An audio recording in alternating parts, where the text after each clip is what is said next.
and all the ways of man.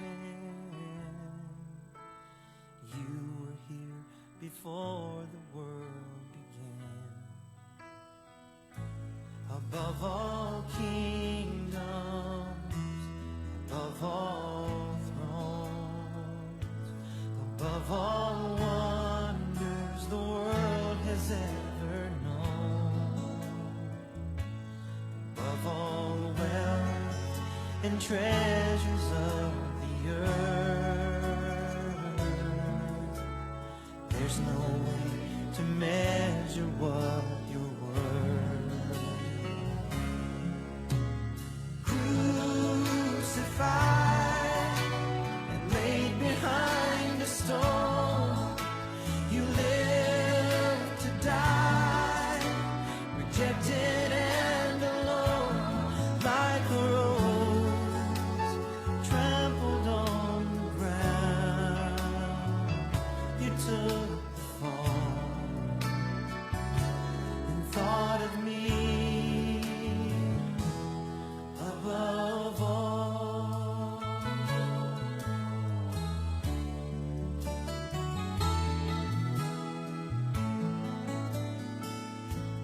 Above all powers, above all kings, above all nature and all created things, above all wisdom and all the ways of man.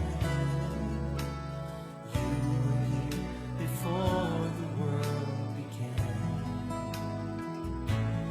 Above all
Shalom. Sekali lagi shalom. Bersama-sama kita pada hari ini kita akan beribadah kepada Tuhan, saudara-saudara. Mari kita datang kepada Tuhan dalam kondisi apapun kita saat ini. Kita yakin dan percaya bahwa Tuhan hadir di tengah-tengah kita saat ini. Amin. Mari saat ini saya ajak kita mengarahkan hati pikiran kita kepada Tuhan. Ibadah ini kita mulai oleh pertolongan Allah Bapa, Putra dan Roh Kudus. Kiranya kasih karunia, damai sejahtera dari Allah Tritunggal boleh memimpin, memberkati jalannya ibadah ini dari awal hingga akhir ibadah. Amin. Saudara-saudara, dalam Matius 24 ayat yang ke-30 berkata demikian, pada waktu itu akan tampak tanda anak manusia, yaitu Tuhan Yesus Kristus di langit. Dan semua bangsa di bumi akan meratap dan mereka akan melihat anak manusia itu datang di atas awan-awan di langit dengan segala kekuasaan dan kemuliaannya. Saudara, inilah nubuat yang pasti akan terjadi bahwa Tuhan Yesus akan datang kedua kali, dia akan tampak di awan-awan dan seluruh bangsa di muka bumi akan melihat dia dan akan sujud. Semuanya saudara, dalam segala suku agama apapun akan sujud menyembah Tuhan Yesus Kristus. Dialah anak domba, dialah Tuhan yang mulia, yang patut dipuji. Dan saat ini saya mengajak kita bersama-sama, kita mau mengagungkan nama Yesus, kita mau memuliakan namanya. Mulialah bagi anak domba. Bersama-sama.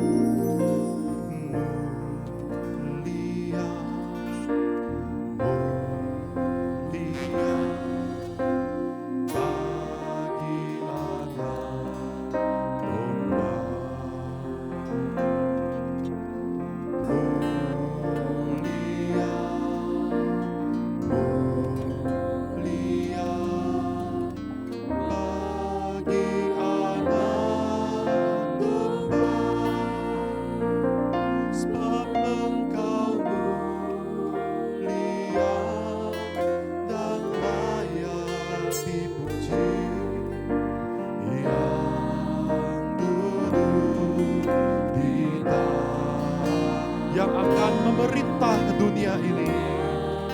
Akan memerintah selamanya atas semuanya di bumi. Sebab Engkau mulia, sebab Engkau mulia dan layak dipuji, yang duduk di tahta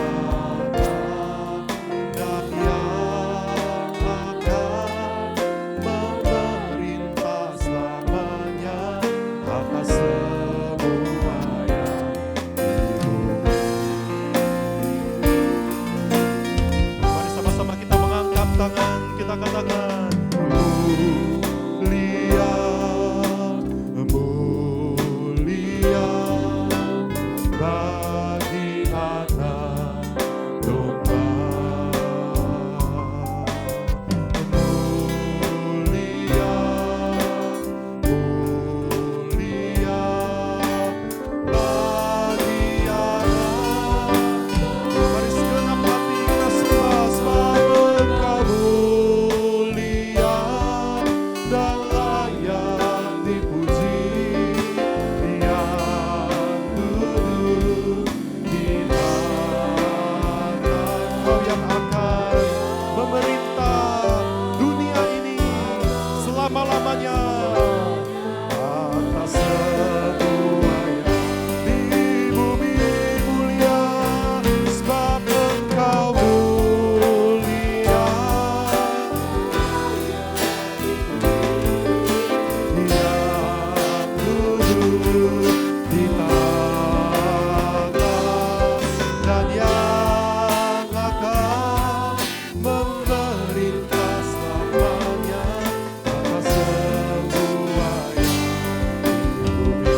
Dia yang akan memerintah dan yang akan memerintah selamanya atas semuanya di bumi. Sekali lagi, dan yang akan memerintah selamanya atas semuanya di bumi. Mari kita berikan tepuk tangan yang meriah Tuhan Yesus Allah kita. Sekali lagi bersama-sama. Sebab Engkau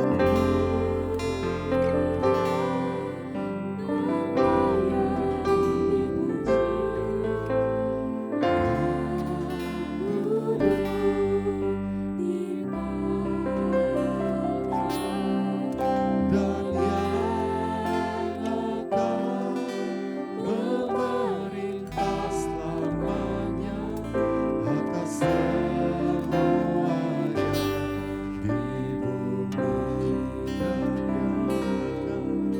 Dan yang akan memerintah selamanya atas semuanya di bumi. Musik tetap mengalir dengan lembut. Mari bersama-sama kita berdoa. Kami yakin dan percaya bahwa Engkau Tuhan akan memerintah dunia kami ini. Engkau akan memerintah bumi ini sampai selama-lamanya. Ada banyak dinamika yang terjadi di bumi ini. Banyak persoalan terjadi dalam hidup kami. Tapi kami menaruh pengharapan bahwa nanti Engkau akan datang kembali. Engkau akan memulihkan segala sesuatu. Dan Engkau akan menjadi Raja, Kaisar yang akan memerintah dunia ini. Semua orang tanpa terkecuali. Engkau akan mengubah semua sistem. Engkau akan memperbaharui semuanya ya Tuhan. Semuanya akan sujud menyembah kepada Engkau, Tuhan Yesus Kristus. Terima kasih Tuhan, ampunilah kami akan dosa kesalahan kami. Jikalau dalam kehidupan kami di dunia yang fana ini, seringkali atau beberapa kali kami masih sering menyedihkan hati Tuhan, melupakan Tuhan, atau tidak sadar akan kehadiran Tuhan dalam hidup kami. Ampunilah kami ya Bapa. Ampuni kami Tuhan Yesus.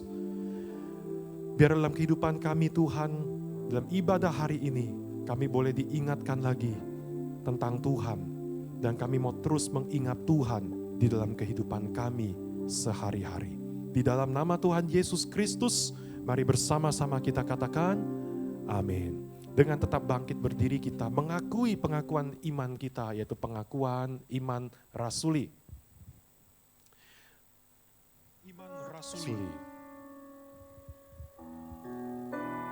Aku percaya kepada Allah, Bapa yang Maha Kuasa, Khalik langit dan bumi, dan kepada Yesus Kristus, Anak-Nya yang tunggal, Tuhan kita, yang dikandung dari Roh Kudus, lahir dari anak darah Maria, yang derita sengsara di bawah pemerintahan Pontius Pilatus, disalibkan, mati dan dikuburkan, turun dalam kerajaan maut.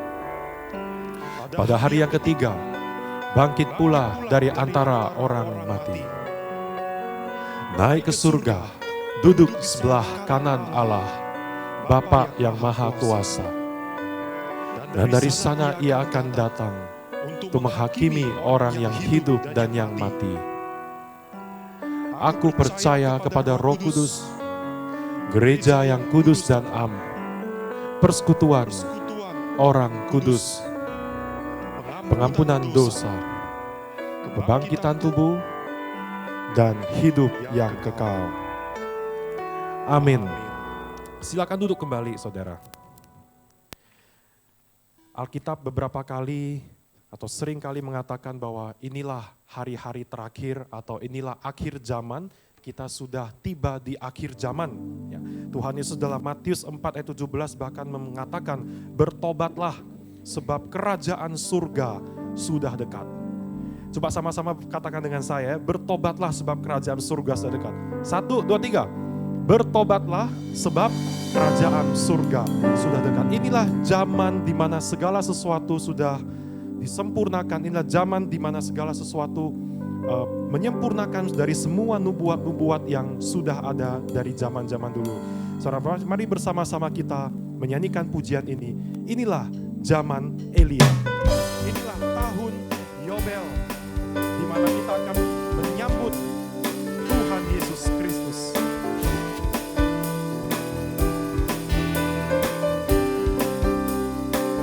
Kita boleh semakin semangat dalam akhir zaman ini.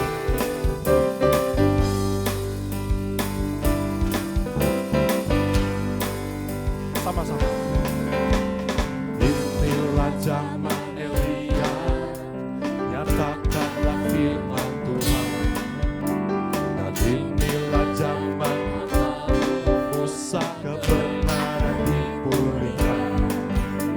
Dan meskipun zaman ujian, coba, pedang gelap dan kelaparan, antara kita akan tetap berseru, siapkan jalan baru. Dia datang di atas awan, tampil bersinar, surya kebenaran, angkat suara, ini tahun Yobel, dari bukit Sion keselamatan kata. Saya melihat semuanya belum nyanyi ini ya. Yuk bersama-sama dengan sukacita kita menyanyikan pujian ini bersama. Inilah zaman Yehezkiel. Inilah zaman tulang kering dihidupkan. Dan inilah zaman hamba muda dari pujian dipulihkan. Inilah zaman tuai yang besar ladang menguning di dunia. Inilah bekerja di kebun anggur nyata. Sama-sama bangkit berdiri. Yang datang di atas awan, tampil bersinar, surya kebenaran, angkat suara, ini tahun Yobel, dari bukit Sion keselamatan. Dia datang di atas awan, tampil bersinar, surya kebenaran, angkat suara, ini tahun Yobel.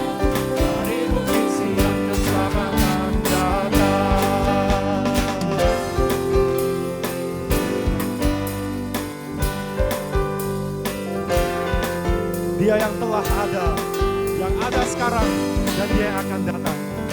Sama-sama kita naikkan pujian ini. Dialah Yesus Kristus.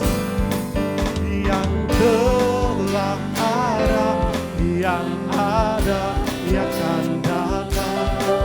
Yang telah ada, yang ada, yang akan datang. Yang telah ada, yang ada, yang akan datang. Yang telah ada, lebih semangat lagi dengan buka sukacita. Yang telah ada, yang ada, yang akan datang. Yang telah ada, yang ada. Katakan sama-sama. Dia datang di atas awan, yang kebenaran akan suara rintangan Yobel dari bukit Sion keselamatan datang. Dia datang tampil bersinar yang kebenaran akan suara rintangan Yobel dari bukit Sion keselamatan. Sekali lagi bersama. Dia datang tampil bersinar surya kebenaran akan suara rintangan Yobel dari bukit Sion keselamatan datang. Dari bukit Sion keselamatan datang. Dari bukit Sion keselamatan datang.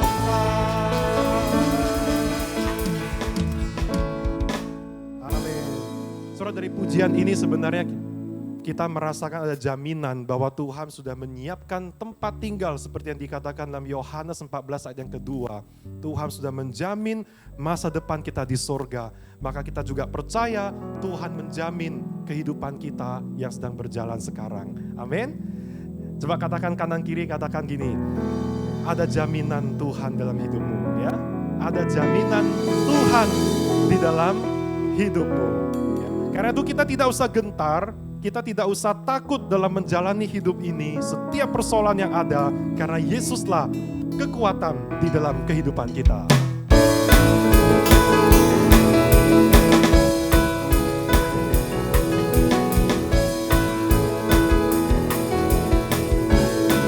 Yesus kau kekuatan, Yesus kau kekuatan hidupku, takkan gentar. Engkau angkat tanganku, angkat tanganku di saatku. Engkaulah sumber kuatku. Lembah kelam ku lewati, lembah yang gelap kan ku lewati. Sebab Engkau sertaku. Ku diselamatkan oleh kuasa siapa? Oleh kuasa Yesusku. Angkat tanganku, sorakan haleluya.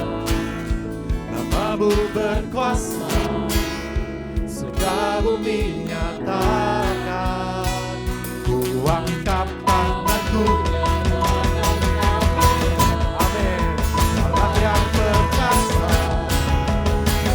Selamanya.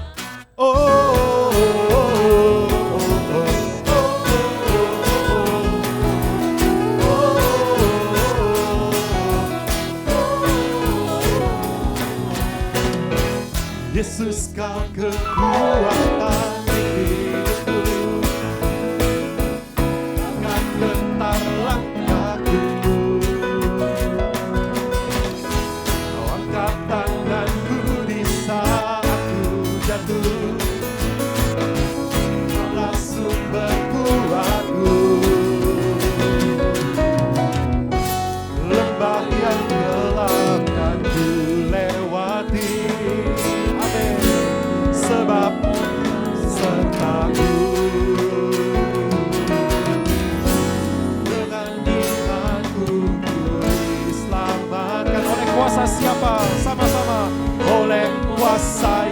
Yesusku. Sama-sama angkat tangan. Angkat tanganku, ku sorakan haleluya. Namamu berkuasa, surga bumi nyatakan. Ku angkat tanganku, nyatakan kau hebat. Allah yang perkasa, berkuasa selamanya.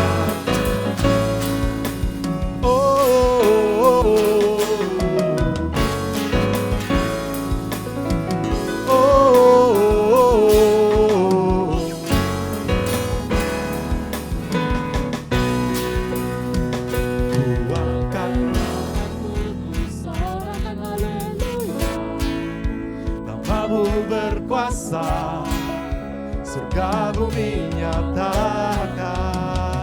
Ku angkat Allah yang perkasa, berkuasa selamanya. Angkat tanganku, ku sorakan haleluya.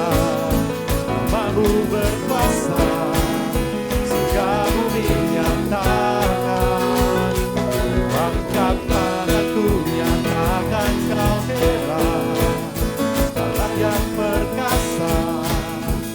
Kuasa selama haleluya.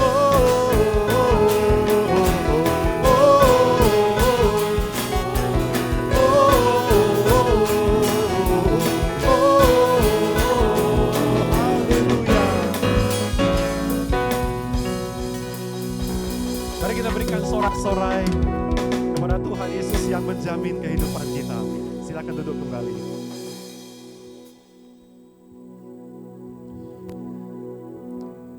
Saudara, Tuhan Yesus dia menjamin kehidupan kita di masa depan. Dia juga menjamin kehidupan kita di masa sekarang. Oleh karena itu, apa yang menjadi respon kita kepada Tuhan? Yaitu kita mau hidup setia kepada Tuhan. Kita mau taat kepada apa yang jadi perintahnya. Selama kita mengikut apapun yang Tuhan katakan, kita aman. Selama kita tetap di dalam jalan Tuhan, kita aman, saudara-saudara. Mari sebelum kita mendengar firman Tuhan, saya mengajak kita menaikkan pujian ini yang menjadi komitmen kita bahwa sampai akhir hidup kita mau tetap percaya dan setia kepada Tuhan.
setiap kami.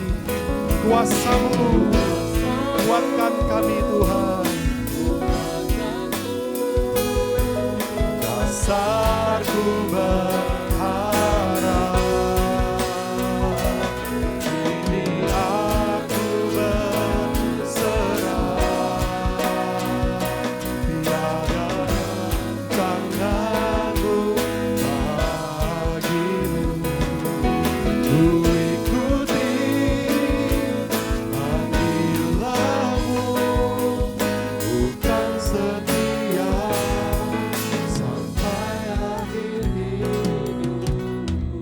Jemaat sendiri yang boleh menyanyikan pujian ini. Kini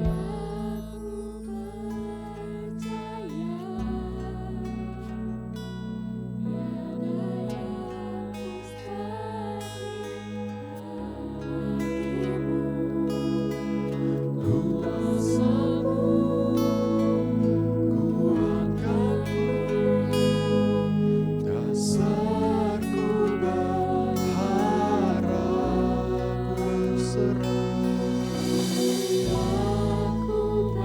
berserah pada rancangan-Mu bagiku. Ku ikuti panggilan-Mu, bukan setia sampai akhir hidupku. Ku ikuti panggilan-Mu, ku kan setia sampai akhir hidupku. Cepat sekalian, mari kita berdoa. Bapa Surgawi, Bapa yang begitu baik. Kami datang, kami percaya bahwa tiada yang mustahil bagimu. Kuasa-Mu yang besar mengubah hidup setiap kami. Kami yang lemah, kami yang berdosa, Kau ubahkan, Kau panggil, dan Kau terima sebagai anak-anak-Mu. Di pagi hari ini kami datang dengan hati yang bersyukur, karena kami bisa memanggil Engkau sebagai Tuhan, Bapa yang baik. Pagi hari ini kami ingin merenungkan bagian kebenaran firman Tuhan. Tuhanlah yang bekerja di dalam hati pikiran setiap kami. Dan terus ubahkan kami menjadi anak-anak-Mu. Menjadi bukan hanya pendengar firman, namun juga pelaku firman dalam kehidupan kami. Hanya di dalam nama Putra-Mu, Kristus Yesus, yang kami sembah di dalam namanya. Amin. Shalom. Mungkin masih ngantuk suaranya ya. Shalom Bapak Ibu. Perkenalkan, nama saya adalah Evangelis Daniel Ong. Saya dan keluarga saat ini melayani di BCS yang lain di Serpong, di Jakarta. Nah, sungguh satu privilege, kesempatan yang indah bisa menyampaikan kebenaran firman Tuhan bersama-sama dengan Bapak Ibu jemaat sekalian di pagi hari ini. Saudara sekalian, siapa di antara kita yang suka menunggu? Ada yang suka menunggu? Saya rasa sulit ya, khususnya di zaman modern ini. Segala sesuatu itu serba instan. Bener ya? Masak mie aja instan. Kita ada WA. Kita sulit untuk sabar. Kalau zaman dulu orang kirim surat, harus sabar menunggu sebulan, 2 bulan dapat balasan. Zaman sekarang, kirim WA, aduh 5 menit tidak dibalas aja rasanya sudah sulit untuk menunggu. Apalagi kalau tiknya udah berubah jadi warna biru. Kita bertanya-tanya, kenapa tidak dibalas? Ada apa? Sulit untuk menunggu. Khususnya saudara, kalau kita menunggu atas sesuatu yang tidak pasti. Semakin lama kita menunggu, semakin kita mempertanyakan ada apa, semakin kita ragu. Saya ingat dulu waktu saya kecil, kira-kira 3 SD, nah supir keluarga lupa menjemput saya dari sekolah. Jadi zaman dulu nggak ada HP, juga nggak nunggu di dalam sekolah, kalau pulang sekolah itu nunggu di depan gerbang. Beberapa jam berlalu, matahari sudah mulai turun, tukang sate pun udah pulang. Saya anak umur SD kelas 3, berdiri di depan gerbang sekolah, menunggu jemputan yang tidak kunjung datang. Nah saudara tahu apa yang di pikiran saya waktu itu? Saya mulai berpikir, jangan-jangan orang tua saya mau meninggalkan saya. Saya mulai bertanya-tanya berpikir, kenapa? Jangan-jangan supir saya kecelakaan. Kenapa tidak ada jemputan? Sulit untuk menunggu saudara. Karena pikiran kita mulai meragukan apa yang terjadi. Sejak saat itu saya ada sedikit trust issue dengan supir saya. Saudara sekalian, menunggu itu bukan hanya sulit karena bukan hanya ragu, namun juga membuat fokus kita gampang teralihkan. Bagi rekan-rekan yang masih kuliah atau mungkin kerja, kalau kita tahu deadline itu masih lama, apa yang terjadi saudara? Kita cenderung santai. Fokus kita teralihkan, kita kerjain yang lain dulu. Kita nonton drakor, 1 episode, 2 episode. Kita mulai ngerjain hal yang lain, main game dan lain sebagainya. Menunggu adalah hal yang sulit karena bukan hanya bisa membuat kita ragu, namun juga membuat kita kehilangan fokus. Nah, tahukah saudara bahwa sebagai orang Kristen, sebagai anak-anak Tuhan, bagian nyata dan besar dari kehidupan kita adalah menunggu. Tuhan Allah kita, Tuhan Yesus memberikan janjinya kepada kita. Dan tugas utama kita sebagai anak-anak Tuhan adalah mempercayai janjinya dan menunggu penggenapan dari janji Allah. Khususnya atas janjinya akan kedatangannya yang kedua kali.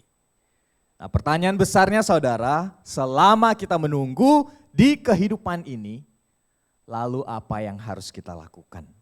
Bagaimana kita bisa menunggu dengan benar? Hari ini saya mengajak kita untuk kembali membuka Alkitab. Bapak Ibu yang punya Alkitab boleh dibuka baik di HP ataupun Alkitab sendiri. Mari kita lanjutkan dari Lukas pasal 12 ayat 35 sampai 48. Tentang bagian ini Tuhan Yesus mengajarkan bagaimana kita seharusnya menunggu sebagai seorang hamba yang menunggu kedatangan Tuannya. Nah, sebelum kita masuk ke dalam teks ini, mari saya mengajak kita melihat sedikit konteks dari bagian firman Tuhan hari ini. Seperti saya diinfokan, BCS Medan saat ini sedang membahas eksposisi Injil Lukas, benar ya contoh? Dari Lukas 1 kita sudah sampai ke pasal yang ke-12. Nah saudara, ketika membaca Injil Lukas, tahukah di awal-awal lembaran pertama Injil Lukas, sang penulis yang adalah seorang dokter, Dr. Lukas menuliskan dengan detail. Kenapa dia menulis Injil ini? Kenapa dia menulis biografi tentang Tuhan Yesus? Mengapa dia mencatat dengan detail semua peristiwa-peristiwa yang terjadi dalam kehidupan Yesus? Dia memberitahu di ayat 3 dan 4. Untuk memberi kejelasan dan keyakinan kepada kita yang membacanya. Bahwa Yesus benar adalah Tuhan dan Juru Selamat kita. Nah begitu kita sampai ke pasal 12 ini, dicatat oleh Lukas di sini Yesus sedang mengajarkan kepada murid-muridnya. Tapi di belakang ada banyak kerumunan orang-orang yang juga berdiri di sana, ingin mendengarkan apa yang Yesus ajarkan. Nah di bagian ini Yesus mengajarkan kepada murid-muridnya secara spesifik tentang bagaimana mereka harus hidup menantikan kedatangannya kembali. Di bagian ini kita akan baca bersama-sama sebentar lagi. Tuhan Yesus menggunakan perumpamaan. Perumpamaan yang menggambarkan hubungan atau relasi antara seorang tuan dan hamba-hambanya. Ada 3 perumpamaan yang Tuhan Yesus ajarkan di bagian singkat ini. Dan 3 perumpamaan ini menyampaikan 3 poin yang berbeda. Berjaga-jagalah karena ia pasti akan kembali. Bersiaplah karena kita tidak tahu kapan waktunya. Dan bertanggung jawablah karena ada konsekuensinya. Nah tahukah saudara, pesan ini bukan hanya penting didengar murid Yesus pada saat itu. Tapi juga sangat relevan dan penting untuk kita dengar di pagi hari ini. Karena kita adalah anak-anak Tuhan, murid-murid Yesus yang sama menantikan kedatangan Tuhan Yesus yang kedua kalinya. Mari buka Alkitab, saya mengajak kita melihat satu persatu. Dari ayat 35 sampai 38, berjaga-jagalah karena ia pasti kembali. Saya akan bacakan bagian ini, saudara bisa mengikutinya baik di layar ataupun Alkitab sendiri. Ayat 35, hendaklah pinggangmu tetap berikat dan pelitamu tetap menyala. Dan hendaklah kamu seperti orang-orang yang menanti-nantikan tuannya yang pulang dari perkawinan. Supaya jika ia datang dan mengetuk pintu, segera dibuka pintu baginya. Berbahagialah hamba-hamba yang didapati tuannya berjaga-jaga ketika ia datang. Aku berkata kepadamu, sesungguhnya ia akan mengikat pinggangnya dan mempersilahkan mereka duduk makan. Dan ia akan datang melayani mereka. Dan apabila ia datang pada tengah malam atau pada dini hari dan mendapati mereka berlaku demikian, maka berbahagialah mereka. Saudara sekalian, di bagian ini Tuhan Yesus mengajar dengan perumpamaan. Dan dia memakai budaya Romawi di abad pertama, konteks pada saat itu. Nah biasanya di abad pertama ini, di masa Tuhan Yesus hidup, satu rumah itu Bapak Ibu ditinggalin bukan hanya oleh satu keluarga. Mungkin sebenarnya mirip dengan budaya kita di Indonesia ya. Satu rumah itu biasanya ditinggali oleh keluarga yang besar. Khususnya ada keluarga inti, lalu keluarga mungkin saudaranya, lalu juga diisi oleh keluarga-keluarga hamba-hambanya. Apalagi kalau ini adalah orang berada, rumahnya ditinggali oleh banyak orang. Semua tinggal di satu rumah. Nah di dalam satu rumah itu Bapak Ibu, ada tingkatan kuasanya. Ada kastanya, ada stratanya. Yang paling atas itu adalah tuan rumahnya, lalu anggota keluarga, dan yang kasta paling rendah adalah hamba hambanya. Nah, dengan latar belakang budaya seperti inilah Tuhan Yesus selalu menceritakan sebuah perumpamaan. Dikatakan pada suatu hari ada tuan dari sebuah rumah yang pergi ke pesta pernikahan. Nah, pesta itu biasanya hingga larut malam di masa itu. Ketika sang tuan lalu pulang dari pesta itu, harapan ekspektasi adalah para hamba ini tidak tidur. Tapi begitu sang tuan sampai ke rumah, mereka harus siap membuka pintu bagi tuannya dan melayani apa yang tuannya perlukan. Ingat zaman dulu gak ada WA, gak bisa kasih tahu ya, 10 menit lagi gue pulang. Gak bisa saudara. Jadi para hamba harus siap sedia menunggu kedatangan sang tuan. Perhatikan ayat 35. Di sini Tuhan Yesus menggunakan bahasa, biarlah pinggangmu tetap berikat, pelitamu atau lilin tetap menyala. Untuk menggambarkan kesigapan dari para hamba, jangan tertidur, tetap siap sedia. Poin utama yang sangat jelas, ketika sang tuan kembali dan mengetuk pintu, siaplah untuk membukanya. Saudara sekalian, kalau kita membaca perumpamaan ini, kira-kira apa maksud pengajaran Tuhan Yesus? Apakah ini nasihat motivasi bagi karyawan? Hati-hati loh, kerja yang rajin. Apakah itu saudara? Mungkin banyak karyawan yang kalau bos gak lihat layar komputernya itu nonton YouTube saudara. Mungkin kalau pas ada yang lewat, tangannya begitu sigap, alt tab. Atau kalau di HP swipe up gitu ya, supaya tidak terlihat. Apakah itu yang Tuhan Yesus sedang ajarkan saudara? Bukan. Ada makna yang lebih besar, yang lebih penting yang Tuhan Yesus ingin sampaikan. Perhatikan sesuatu yang menarik di sini, di ayat 37 dan 38. Dikatakan di sana 2 kali Tuhan Yesus berkata, berbahagialah hamba-hamba yang didapati tuannya berjaga-jaga. Berbahagialah. Mengapa mereka disebut berbahagia? Ayat 37b. Karena sesungguhnya sang tuan akan mengikat pinggangnya dan mempersilahkan mereka duduk makan dan ia akan melayani mereka. Saudara kalau baca ini, sadarkah saudara bahwa apa yang Yesus katakan itu sebenarnya sangat aneh. Kita ekspektasinya kalau sang tuan pulang ke rumah, dibukakan pintu, apa yang dilakukan? Mungkin cepat-cepat hamba-hambanya harus mempersiapkan apa yang tuannya perlukan. Dipersiapkan makanan, air panas dan lain sebagainya. Itu yang ada di ekspektasi orang, tapi perhatikan di sini. Tuhan Yesus berkata kebalikannya. Ketika sang tuan datang, berbahagialah para hamba. Kenapa? Karena sang tuan akan melayani mereka. Perlakuan dari sang tuan ini sangat tidak biasa saudara. Tidak biasa bagi kita di masa ini.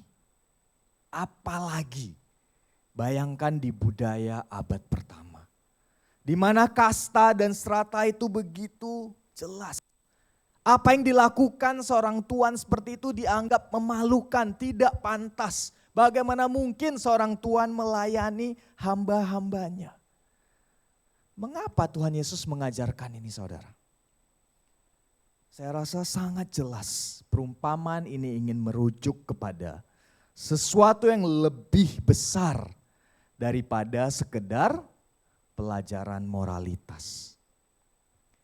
Jika kita membaca sepanjang pasal 12, Tuhan Yesus selalu memberitakan tentang datangnya kerajaan Allah. Dan kerajaan Allah ini memiliki nilai yang berbeda dengan dunia ini. Di dalam perumpamaan pertama ini Yesus menjelaskan bahwa sang hamba kamu harus setia menantikan kedatangan Tuanmu. Kenapa? Karena Tuhan yang kamu layani ini bukanlah Tuhan yang biasa. Tapi Dia adalah Tuhan yang juga akan melayanimu. Siapakah sang Tuhan ini, saudara? Kalau kita baca sepanjang Injil Lukas, kita akan sadar bahwa Yesus sedang berbicara tentang dirinya sendiri. Tuhan yang menjadi manusia sejak dari awal Injil Lukas. Raja yang menjadi seorang hamba yang tidak menganggap kesetaraan, kemuliaan dengan Allah sebagai sesuatu yang harus dipertahankan. Ia rela datang ke dunia ini. Saudara, sangat berbeda dengan tuan-tuan penguasa-penguasa lain di dunia ini. Yang memakai apa yang mereka miliki untuk diri mereka sendiri. Yang menindas yang lemah. Tapi sang Tuhan ini berbeda. Ia datang ke dunia ini bahkan rela memberikan dirinya. Mati di atas kayu salib. Bagi hamba-hambanya. Bagi ciptaannya yang lemah dan penuh dosa ini. Saudara sekalian, Tuhan seperti inilah yang kita nanti-nantikan kedatangannya. Sehingga Tuhan Yesus sendiri bisa berkata, berbahagialah hai engkau yang menanti-nantikan kedatangan Tuhanmu. Karena kedatangannya akan membawa sukacita besar bagimu. Saudara, pernahkah punya perasaan menantikan sesuatu dengan sukacita? Pernah? Mungkin saudara sudah lelah bekerja setahun.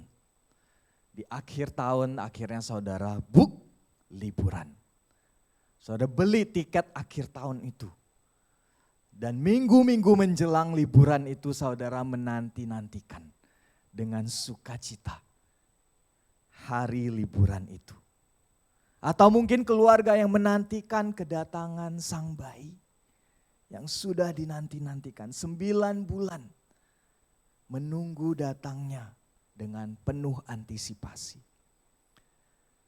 Saya ingat saya punya anak pertama kecil, waktu itu umur 4 atau 5, saya ajak dia main bola besoknya. Pertama kali dia diajak main bola, saudara, malamnya gak bisa tidur. Dia bangun terus nanya, sudah pagi belum?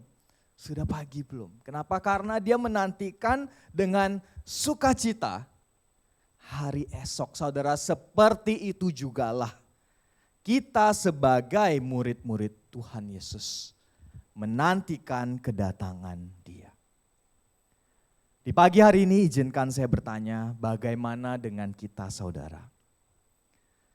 Sebagai anak-anak Tuhan, seperti apa engkau menantikan kedatangan Tuhanmu?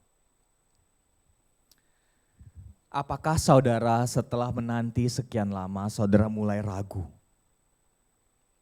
Mulai ragu, jangan-jangan semuanya ini adalah bohong. Percayalah saudara, Dia pasti akan kembali. 100% janji Allah akan digenapi. Sepasti matahari akan terbit besok pagi, sepasti itu jugalah Tuhan Yesus akan datang kembali. Mungkin saudara menantikan dengan perasaan cemas dan takut. Apakah aku cukup baik diterima? Saudara mungkin takut menghadapi Tuhan. Jangan khawatir saudara. Karena kedatangan sang Tuhan adalah kedatangan yang membawa sukacita bagi mereka yang menantikan Dia. Kedatangan Tuhan Yesus akan membawa pembaruan, akan membawa penyempurnaan. Sakit penyakit yang selama ini mengikat kita Tidak akan ada air mata lagi. Dosa dan belenggu dosa yang mengikat kita selama ini, memperhamba kita, semua akan sirna ketika Tuhan Yesus datang kembali. Saudara, nantikanlah hari itu dengan penuh sukacita. Tidak ada sukacita apapun di dunia ini yang bisa dibandingkan dengan hari kedatangan Tuhan Yesus bagi siapapun yang menantikan Dia. Poin pertama, berjaga-jagalah karena Ia pasti kembali. Mari kita lihat poin yang kedua. Bersiap-siaplah karena kita tidak tahu kapan waktunya. Saya akan bacakan dari ayat 39, saudara bisa mengikuti. Tuhan Yesus berkata, tetapi ketahuilah ini, jika tuan rumah tahu pukul berapa pencuri akan datang, ia tidak akan membiarkan rumahnya dibongkar. Hendaklah kamu siap siaga karena Anak Manusia datang pada saat yang tidak kamu sangkakan. Setelah di bagian ini, Tuhan Yesus melanjutkan pengajarannya. Tapi dia memakai perumpamaan yang berbeda, yang kedua. Memang masih konteksnya seputar rumah tangga di abad pertama. Tapi kali ini Tuhan Yesus tidak lagi berbicara tentang relasi Tuhan dan hamba-hambanya. Di sini Tuhan Yesus berbicara tentang pencuri dan pemilik rumah. Dikatakan ada rumah yang dibongkar oleh pencuri.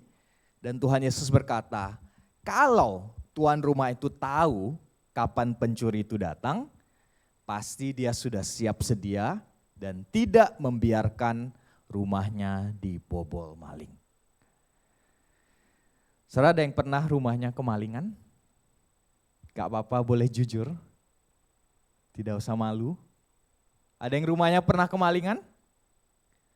Saudara, maling itu kalau dia mau datang mencuri, apakah dia telepon dulu? Apakah dia tinggalin voice note dulu? Bro, bentar lagi gua datang ya, siap-siap. Tidak saudara, maling itu akan datang di saat yang kita tidak sangka. Saya teringat waktu kecil, saya tinggal di Pekanbaru, rumah keluarga saya pernah dimasuki maling. Waktu itu kita tinggal di ruko, di jalan utama. Nah saudara, selama bertahun-tahun tinggal di sana tidak pernah ada masalah. Tapi tahukah saudara, justru ada satu hari kita kecolongan. Satu hari kita kemalingan. Tahu itu hari apa? Paling tidak disangka. Di malam tahun baru. Ketika semua orang bersuka cita main kembang api, petasan dan lain sebagainya, sang maling beraksi. Dia memanjat tembok belakang rumah, masuk lewat pintu belakang, jendela dibuka, dan mengambil apa yang dia bisa ambil. Waktu itu ama saya, almarhum sekarang, sendiri di belakang waktu itu, dan dia tidak bisa percaya dan dia berteriak, "Cat, cat." Ama saya orang Hokkien ya. Tapi karena dia saking takutnya suaranya kecil, jadi tidak ada orang yang tahu kalau sang maling sudah masuk dan mengambil barang-barang di sana. Nah saudara, sejak kejadian itu rumah kami dipasang teralis di mana-mana. Sudah terlambat saudara. Sang maling sudah masuk dan membobol rumah kami. Saudara, apa maksud perumpamaan Yesus? Apakah ini pelajaran tentang home security? Pasang CCTV? Bukan saudara. Sekali lagi lebih daripada itu. Perhatikan kuncinya ada di ayat 39. Tuhan Yesus berkata, "Hendaklah kamu juga siap sedia, karena Anak Manusia datang pada saat yang tidak kamu sangkakan." Tuhan Yesus mengajarkan bahwa kita harus siap sedia. Karena kita tidak tahu kapan Dia akan kembali.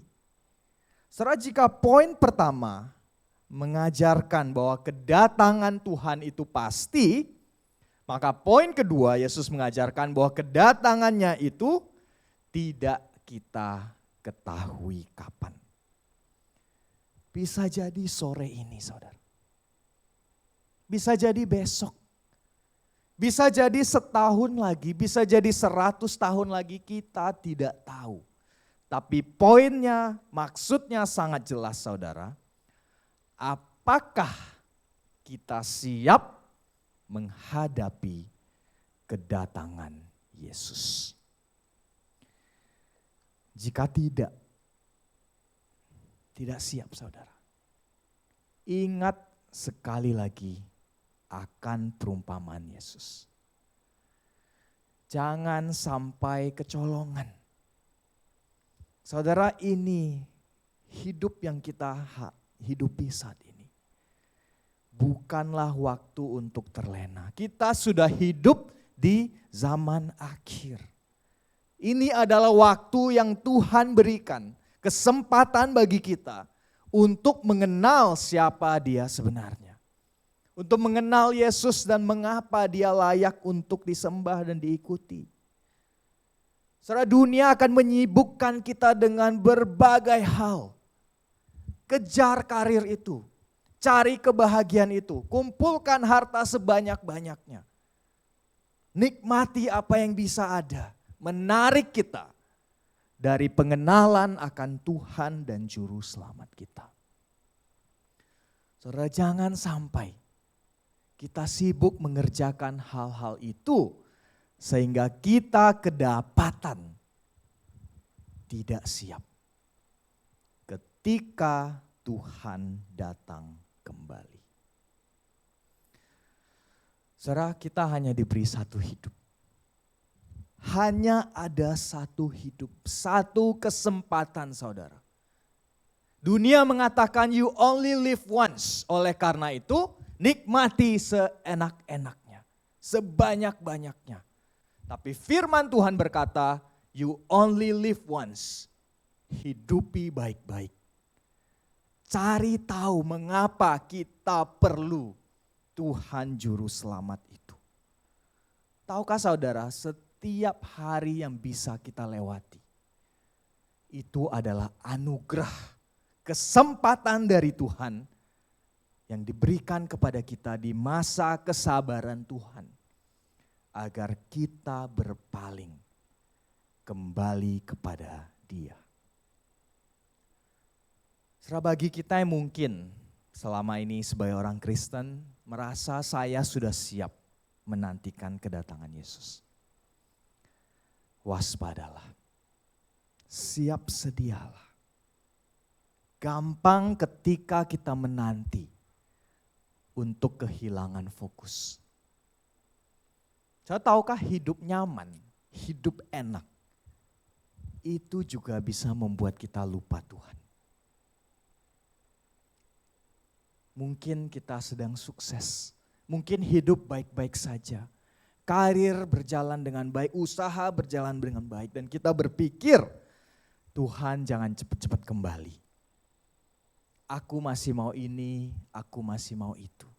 Aku mau cari ini, aku mau kejar itu. Aku mau rilis ini, aku mau dapatkan itu. Dan sebaliknya saudara, hidup di dalam kesulitan juga bisa menarik kita daripada Tuhan. Mungkin kita mulai menyalahkan Tuhan. Mungkin kita merasa kecewa kepada Tuhan. Mungkin kita fokus menyelesaikan masalah dengan usaha kita sendiri sehingga kita lupa kepada Tuhan. Saudara, waspadalah. Melewati musim kehidupan seperti apapun, baik di dalam kesuksesan maupun kegagalan, kita harus terus mengarahkan hati pikiran kita menantikan hari kedatangan Tuhan. Kenapa saudara? Karena kita tidak tahu pasti kapan hari itu akan datang. Bersiap-siaplah. Poin terakhir di ayat 41-48. Bertanggung jawablah karena ada konsekuensinya. Setelah bagian terakhir ini agak panjang, mari saya mengajak jemaat kita boleh baca secara bertanggapan. Saya akan baca dari ayat yang ganjil, saudara baca yang genap. 3, 2, 1. Saya akan bacakan 41. Kata Petrus, Tuhan kamikah yang kau maksudkan dengan perumpamaan itu, atau juga semua orang?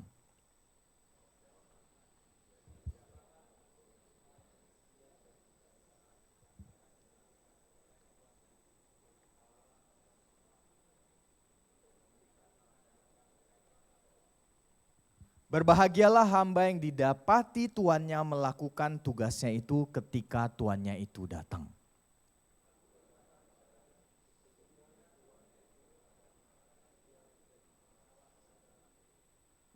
Akan tetapi jikalau hamba itu jahat dan berkata di dalam hatinya, Tuanku tidak datang-datang. Lalu ia mulai memukul hamba-hamba laki-laki dan hamba-hamba perempuan dan makan, minum, dan mabuk.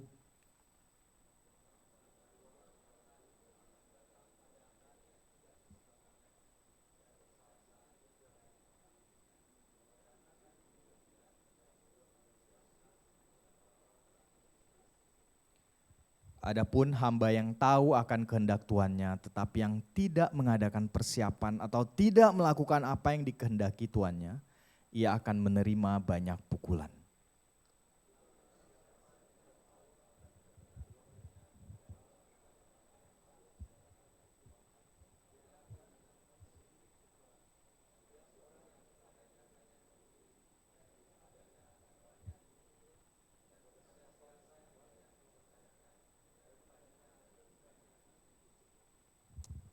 Saudara, di perumpamaan yang terakhir ini, sekali lagi Yesus berbicara tentang tuan dan hamba. Tapi ceritanya agak berbeda sekarang. Kita diperkenalkan dengan seorang karakter baru, yaitu pengurus rumah. Saudara, biasanya pengurus ini dipilih dari para hamba-hamba yang ada di rumah itu, dipilih orang yang bisa dipercaya. Mungkin karena dia bijaksana atau bertanggung jawab, tapi dia dipilih menjadi pengurus hamba-hamba yang lain. Nah, ketika sang tuan pergi, pengurus inilah yang diberikan tugas otoritas untuk mengelola rumah tersebut.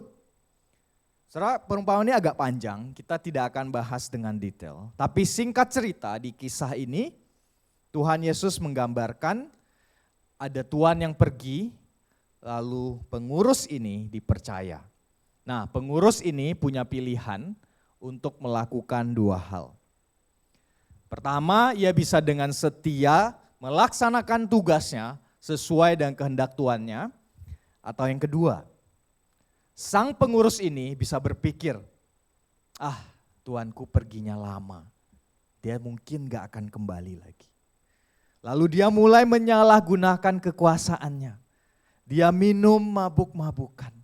Dia memukul hamba-hamba dan bawahannya. Serapa yang Tuhan Yesus katakan di sini, perhatikan di ayat 44. Yang pertama akan menerima penghargaan, dipromosi menjadi manajer, pengawas. Sedangkan yang kedua di ayat 47 dikatakan ia akan menerima hukuman yang berat. Mengapa saudara? Perhatikan beberapa kali ditekankan di sini. Karena sebenarnya sang pengurus yang jahat ini tahu dengan jelas apa kehendak tuannya. Tapi dia memilih untuk tidak melakukannya. Saudara, kenapa Tuhan Yesus menceritakan kisah ini? Perhatikan di ayat 41, di sini kuncinya. Karena Petrus tiba-tiba memotong Yesus dan menanyakan, Tuhan Yesus, kenapa sih perumpamaan-perumpamaan ini diceritakan? Apakah ini hanya ditujukan buat kita atau juga orang-orang sekeliling yang mendengar? Nah, Yesus tidak langsung menjawab Petrus, tapi dia menjawab Petrus dengan sebuah perumpamaan yang baru saja kita baca. Saudara, kalau kita dengar perumpamaan ini, bayangkan kita adalah Petrus. Saya rasa cukup jelas apa maksud Tuhan Yesus. Yesus sedang memberikan peringatan khusus kepada Petrus, kepada para murid. Bukan hanya untuk berjaga-jaga dan bersiap, tapi terutama kepada mereka yang diberi kepercayaan untuk memimpin. Mereka harus bertanggung jawab atas apa yang Tuhan telah percayakan kepada mereka. Dengan kata lain saudara, perumpamaan yang ketiga ini secara khusus ditujukan bagi kita yang berada di posisi kepemimpinan di dalam gereja. Pendeta, hamba Tuhan, majelis, pengurus, ketua pelayanan, ketua bidang, bahkan orang tua sekalipun yang Tuhan percayakan anak-anak untuk kita pimpin. Saudara sekalian, sebagai pribadi yang diberi kepercayaan, privilege oleh Tuhan untuk memimpin jemaatnya, sadarkah kita ada godaan besar ketika kita menanti untuk lupa kenapa kita diberikan privilege itu. Lupa akan panggilan kita. Dan sama seperti kisah sang pengurus di perumpamaan ini, kalau kita lupa apa kehendak Bapa, sangat mudah untuk lupa kenapa kita menjadi seorang pemimpin. Mudah bagi kita untuk tergoda, mengabuse, menyalahgunakan otoritas yang Tuhan berikan. Sadarkah saudara, menjadi seorang pemimpin Kristen, pemimpin gereja adalah satu posisi yang istimewa dan sangat penting. Tapi seperti pedang bermata dua, juga adalah posisi yang sangat berbahaya. Saudara bayangkan, beberapa gereja mungkin tergantung ukuran jemaatnya. Ratusan, ribuan, puluhan ribu orang setiap minggunya duduk mendengarkan dan tunduk kepada kepemimpinan saudara. Secara sukarela, duduk di bawah kepemimpinan saudara. Saudara di luar sana bahkan ini privilege yang tidak gampang dimiliki. CEO perusahaan besar pun, siapa yang orang mau ribuan orang setiap minggunya mendengarkan dia bicara. Yang dengan sukarela mau tunduk kepada kepemimpinan mereka. Ini tidak gampang saudara. Godaan untuk menyalahgunakan otoritas itu sangatlah besar. Dan sayangnya terlalu sering kita melihat, kita membaca, mendengar di berbagai tempat, di berbagai gereja, kisah-kisah menyedihkan seperti ini. Dan saudara tahu betapa menyakitkannya ini bagi orang-orang yang menjadi korban penyalahgunaan otoritas itu. Sang hamba yang dipercaya menjadi pemimpin, bukannya meneladani sang raja yang turun untuk melayani. Yang kita dapatkan adalah seorang hamba yang mau hidup seperti seorang raja. Yang memerintah dengan tangan besi. Yang menyalahgunakan kepercayaan yang Tuhan berikan. Dengar sekali lagi perkataan Tuhan Yesus. Ketika sang Tuan itu kembali, percayalah saudara, keadilan akan ditegakkan. Saudara sekalian, di pagi hari ini, khususnya bagi kita yang dipercaya untuk menjadi seorang pemimpin, penting bagi kita untuk merenungkan seperti apa selama ini kita memimpin. Saudara, apakah kita memimpin dengan teladan, dengan hati Tuhan sendiri? Ataukah kita memimpin dengan ambisi pribadi kita? Saudara, apakah kita dipercayakan untuk melakukan sesuai kehendak Sang Tuhan? Atau kita melayani sesuai dengan kehendak kita sendiri? Saudara, Tuhan Yesus memanggil hamba-hambanya menjadi pelayan. Bukan untuk menjadi raja. Saudara, kepemimpinan bukanlah soal posisi. Tapi ini adalah panggilan. Dan tugas kita sebagai seorang pemimpin yang dipercaya sebenarnya sederhana. Apa kehendak Tuhan? Mengajarkan kebenarannya walaupun mungkin dibenci orang. Menunjukkan kasih kepada orang lain walaupun mungkin tidak dibalas.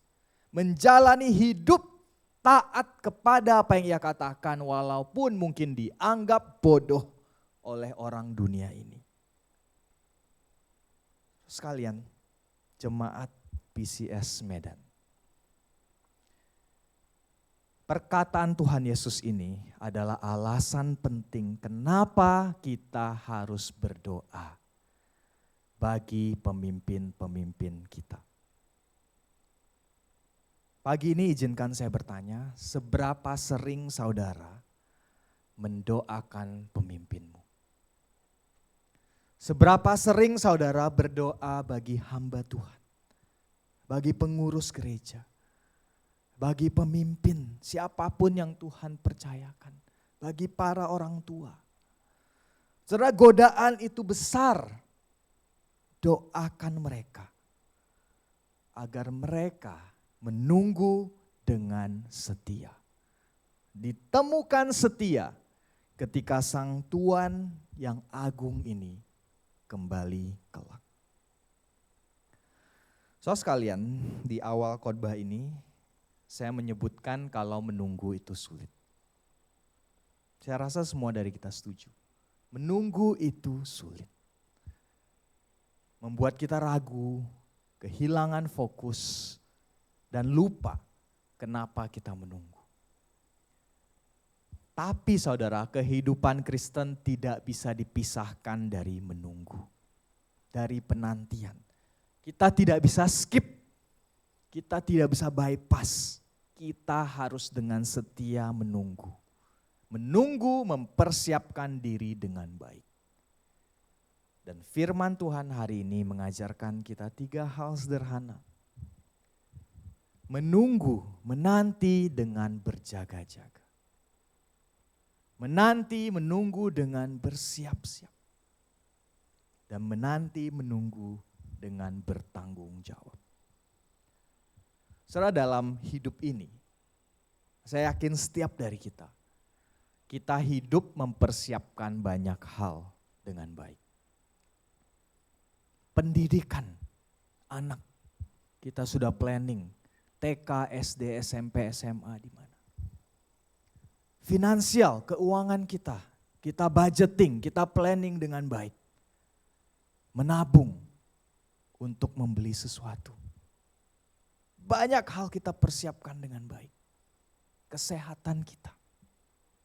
Kita nge-gym, kita olahraga, kita makan sehat. Kita makan suplemen. Kita mempersiapkan diri dengan baik. Semua ini adalah hal-hal yang baik. Tapi pertanyaan saya saudara, bagaimana dengan kehidupan kelak? Bagaimana dengan kekekalan kita? Apakah kita juga mempersiapkan diri dengan serius? Ingat, satu hidup, one life, satu kesempatan Tuhan berikan. Dengan penantian ketika Ia kembali kelak. Too late saudara, tidak ada kesempatan lagi. Saya ingat satu sore, saya pulang dari gereja di Serpong. Sambil menyetir, biasanya saya nyalain Spotify. Pakai Bluetooth. Cuman hari itu saya nyalain aja radio. Udah lama saya nggak nyalain stasiun radio saudara. Nah, saya mendengar host radio waktu itu sedang berbicara diskusi tentang finansial, investasi. Jadi seorang guru ini mencoba menjelaskan pentingnya investasi dari muda. Dan saya ingat benar, host ini saya nggak tahu siapa, dia berkata, waktu untuk investasi yang terbaik itu adalah kemarin. Dan waktu kedua terbaik itu adalah hari ini. Setelah mendengar itu, saya merenung dan berpikir, bukankah begitu juga dengan kehidupan kita? Tahukah saudara, waktu terbaik untuk meresponi panggilan Yesus dengan ketaatan itu adalah kemarin. Tapi waktu kedua terbaik, it's today. Hari ini. Jangan tunda lagi. 2024 sudah lewat. Kita masuk lembaran baru di 2025. Biarlah yang berlalu berlalu. Bisakah saudara, 2025 ini, maukah kita mengenal Yesus dengan sungguh-sungguh? Hidupi tahun ini, menantikan kedatangannya. Mari kita gunakan hari-hari yang ada, yang Tuhan berikan sebagai satu kesempatan. Kita hidup setia. Kita melayani Tuhan dengan sukacita. Kita bertanggung jawab atas apa yang Tuhan berikan. Dan kita nantikan hari yang penuh sukacita itu. Bisa saudara? Mari kita berdoa. Tuhan Allah Bapa, kami bersyukur atas kebenaran firman Tuhan. Mungkin banyak hal yang kami dengar, itu sesuatu yang menggugah hati kami. Mungkin apa yang Yesus katakan terdengar keras dan sulit bagi kami. Tapi kami berdoa Bapa, ampuni kami atas kesalahan kami. Kami berdoa Bapa, kuatkan hati kami, arahkan pikiran kami, perasaan kami, kehidupan kami untuk menantikan kedatangan Yesus. Ingatkan hati yang penuh keraguan dan ketakutan ini akan karya penebusan Tuhan Yesus di atas kayu salib yang telah melayakkan kami. Ubah hati yang keras ini untuk tidak terpaku pada apa yang dunia ini tawarkan, tapi bisa memandang kepada kekekalan itu.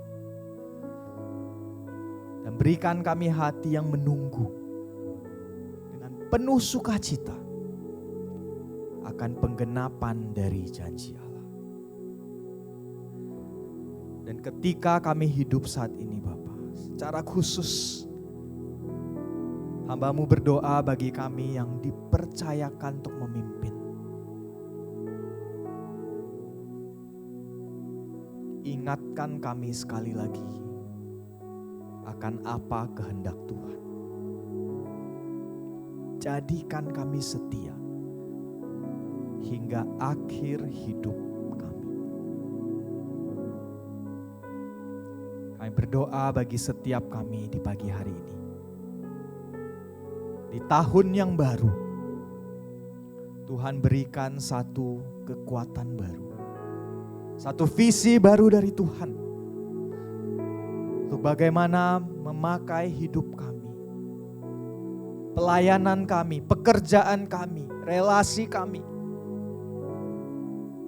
Untuk bisa dipakai dengan penuh bertanggung jawab menjadi saluran berkat, menjadi kemuliaan bagi nama Tuhan. Hanya di dalam nama Tuhan Yesus kami berdoa. Amin.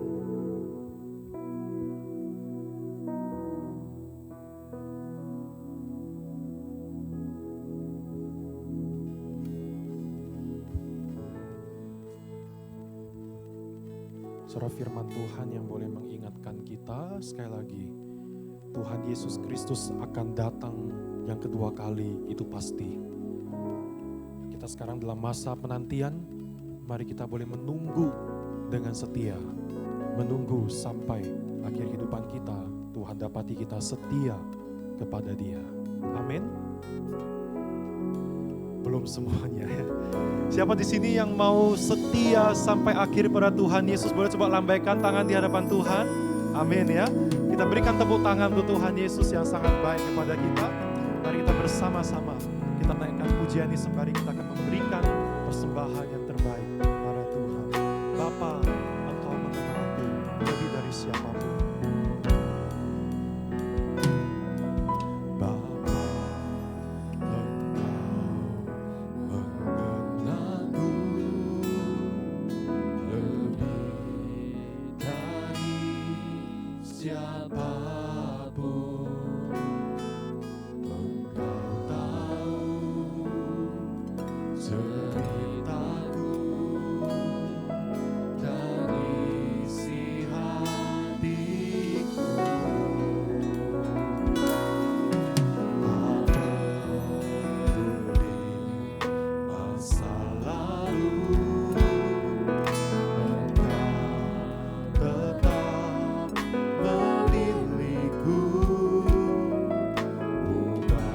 Petugas persembahan saya persilakan. Sempurnakan jadi karya yang indah. Kini aku percaya, kini aku percaya, tiada yang mustahil bagimu. Kuasamu ku akan ku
kepercayaan kami kepadamu.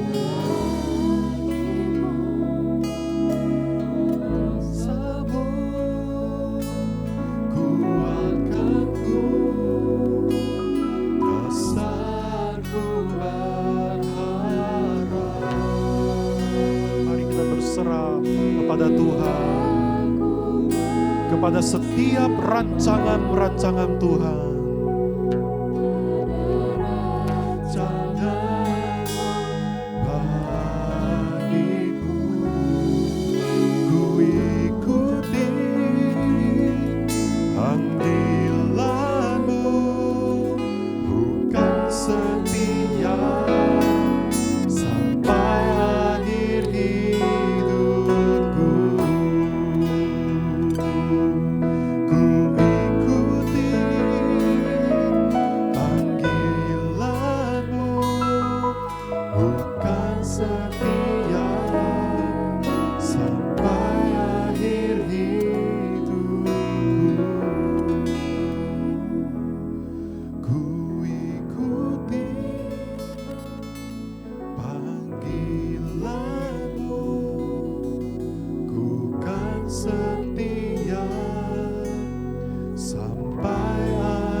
Kami sudah mendengarkan firman Tuhan yang boleh sekali lagi menyadarkan kami, mengingatkan kami di tengah kesibukan kami di dunia yang fana ini, bahwasanya ada dunia kekekalan di sana.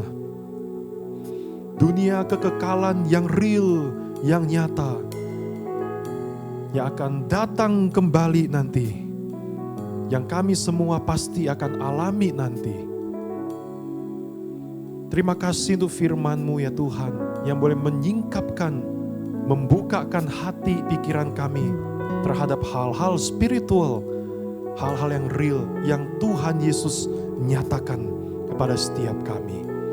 Maka Tuhan tolong kami, agar dalam keseharian hidup, kami menjalani hidup ini dengan mata hati, dengan fokus kepada kekekalan, kepada surga, kepada Tuhan Yesus sendiri. Sehingga hidup kami akan lebih bijaksana, kami akan lebih berhikmat dalam berlaku, dan kami bisa siap sedia menantikan kedatangan Tuhan Yesus yang kedua kali. Tuhan, pada kesempatan ini kami mau berdoa untuk setiap jemaat, dan mungkin ada keluarga-keluarga pasien yang datang ke tempat ini, di mana ada keluarga yang sedang sakit, yang sedang dalam keadaan lemah tubuh. Ada yang sedang sakit dalam level yang ringan, mungkin batuk, flu, demam biasa. Tapi ada yang mungkin dalam level yang sudah sedang, ada yang dalam level yang sudah berat ya Tuhan. Sakit apapun itu ya Tuhan, Engkau melihat, Engkau menjamah, Engkau memperhatikan. Kami percaya Engkau tidak melewatkan. Dan kami bersatu hati sebagai jemaat-Mu tempat ini berdoa untuk jemaat ataupun pasien-pasien di tempat ini yang sedang lemah tubuh dan terbaring sakit. Kami mohon Tuhan Engkau jamah, Engkau sembuhkan. Tuhan pakai tenaga medis untuk setiap pengobatan yang ada. Engkau tahu betapa menderita sakit yang dialami. Kami mohon kesembuhan, campur tangan ilahi daripada Engkau sendiri. Kami percaya Engkau ada berdiri sangat dekat kepada mereka yang sedang sakit ini. Tuhan, kami juga berdoa untuk jemaat-Mu tempat ini yang dalam setiap pergumulan di dalam pekerjaan yang ada. Ada tantangan, ada masalah, ada kesulitan. Semua juga kami taruh di bawah kaki Tuhan. Dengan iman bahwa Tuhan adalah Allah yang sangat kreatif untuk menyelesaikan setiap persoalan yang ada. Kami mau terus datang cari Tuhan sehingga kami bisa peroleh hikmat untuk menyelesaikan setiap persoalan yang ada ini. Kami yakin, kami percaya. Juga kami mau menyerahkan untuk keluarga-keluarga di tempat ini di dalam tangan Tuhan. Hubungan suami istri, hubungan orang tua dengan anak, dengan saudara-saudari, dengan keluarga besar. Jikalau ada relasi yang sedang tidak akur, relasi yang sedang tidak baik, maka ya Tuhan, mohon belas kasihan-Mu untuk boleh memulihkan relasi yang retak. Tuhan yang boleh menjamah hati masing-masing. Tuhan berikan kerendahan hati. Tuhan berikan hati yang mau mengampuni, hati yang mau mengasihi seperti Kristus. Dan biarlah setiap ego yang ada diruntuhkan oleh kasih Kristus. Juga untuk relasi dalam gereja ini, jikalau ada relasi-relasi yang juga tidak baik, kami mohonkan Tuhan berikanlah hati yang seperti Engkau itu di dalam hati kami masing-masing, agar relasi bisa pulih kembali. Kami berdoa untuk gereja-gereja Kristen Kalam Kudus seluruh Indonesia. Tuhan yang boleh memberkati hamba Tuhan, para majelis, pengurus, Tuhan tambahkan hikmat pada mereka. Berikanlah semangat di tengah pergumulan yang ada, di tengah banyak persoalan-persoalan yang ada di gereja-gereja Kalam Kudus. Dan kami percaya Tuhan, ini adalah gereja-gereja yang Kau bentuk, yang Kau kasihi. Engkau akan berdiri di sisi kami, Engkau akan memampukan kami. Kami tidak bisa kalau cuma kami sendiri, Tuhan. Kami butuh sentuhan ilahi. Kami butuh campur tangan kuasa dari Tuhan. Untuk gereja Kristen Kalam Kudus, kami berdoa untuk gereja-gereja Kalam Kudus yang sedang fundraising, yang sedang mengumpulkan dana untuk tempat ibadah baru, ataupun ada proyek-proyek sekolah, hal-hal yang lain.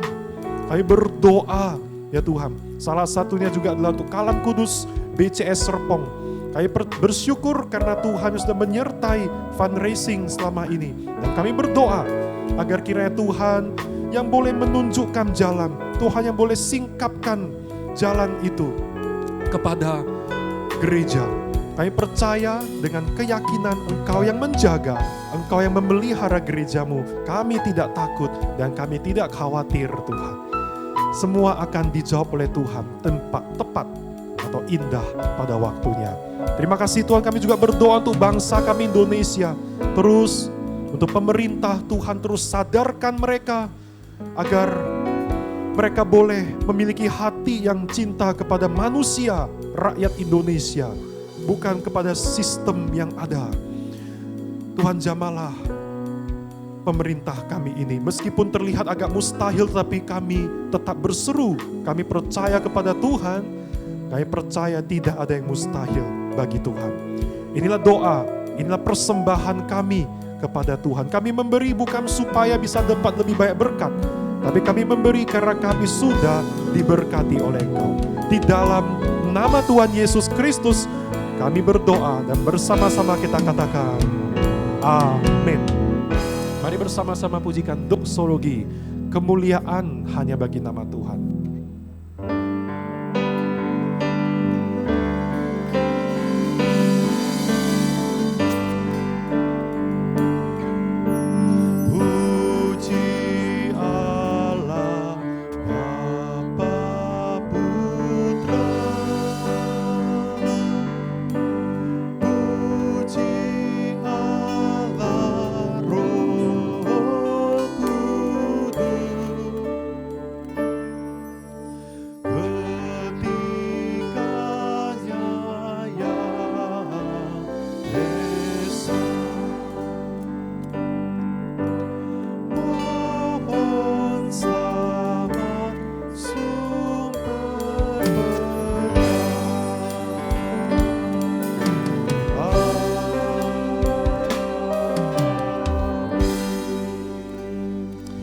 Sama-sama kita arahkan hati pikiran kepada Tuhan.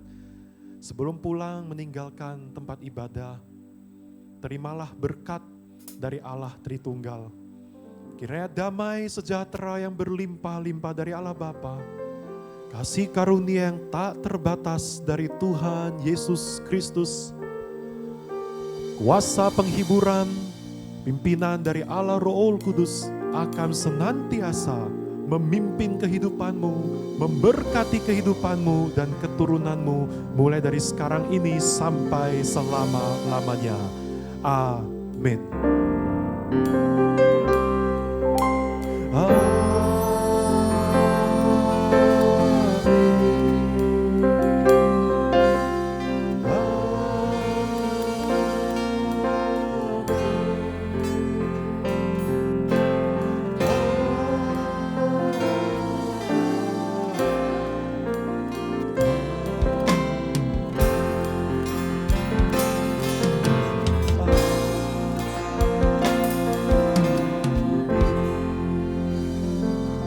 Silakan duduk kembali, silakan mengambil saat teduh terlebih dahulu.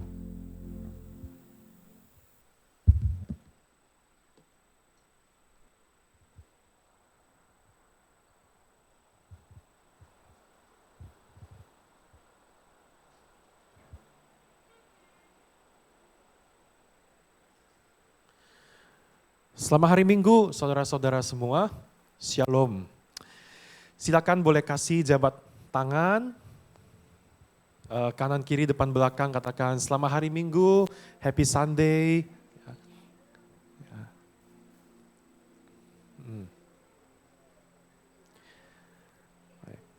Apakah ada dari Bapak Ibu yang baru pertama kali hadir di ibadah BCS?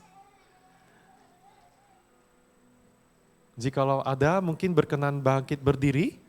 Ya. Baik, ya.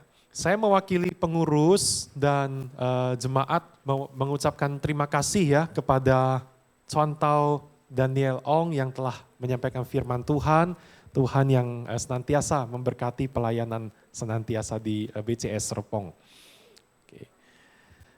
Jikalau ada keluarga-keluarga pasien, kita terus mendoakan untuk kesembuhan ya. Ya. Oke, silakan boleh ditayangkan. Minggu depan tema ibadah kita adalah menilai zaman. Ya, ini kita dalam 1-2 minggu ini kita terus merenungkan soal zaman ya, soal akhir zaman, zaman akhir ya. Biarlah ini akan membuat kita boleh semakin terus berfokus kepada kekekalan. Lause Michelle Stefani, Chuantau ya, karena dia mahasiswi praktek setahun dari saat yang sekarang di GMI Gracia, karena itu ditulisnya LS ya, tapi kita tetap panggilnya adalah Chuantau yang akan datang khotbah kemari minggu depan. Next. 9 Februari, tanpa terasa gereja kita akan memasuki usia yang ke-11. Karena itu kita akan lakukan ibadah, ucapan syukur, dan perayaan ulang tahun pada 9 Februari.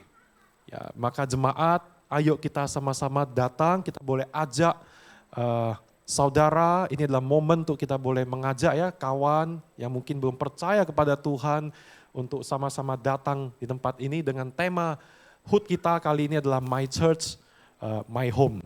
Ya, akan dimeriahkan oleh dari beberapa elemen ya, ada dari gereja lain, nanti juga ada pengisi acara yang lain di tempat ini. Next. WL minggu depan, pianis, harap saudara perhatikan jadwal pemusik yang ada di situ, singer, ya, sampai multimedia. Ini persembahan minggu lalu untuk kebaktian umum, sekolah minggu dan persepuluhan. Kehadiran jemaat minggu lalu, KU dan sekolah minggu. Demikian saja warta. Oh ya, satu lagi ada latihan paduan suara dan dance juga ya. Jadi jangan pulang dulu. Selamat hari Minggu, Tuhan Yesus memberkati.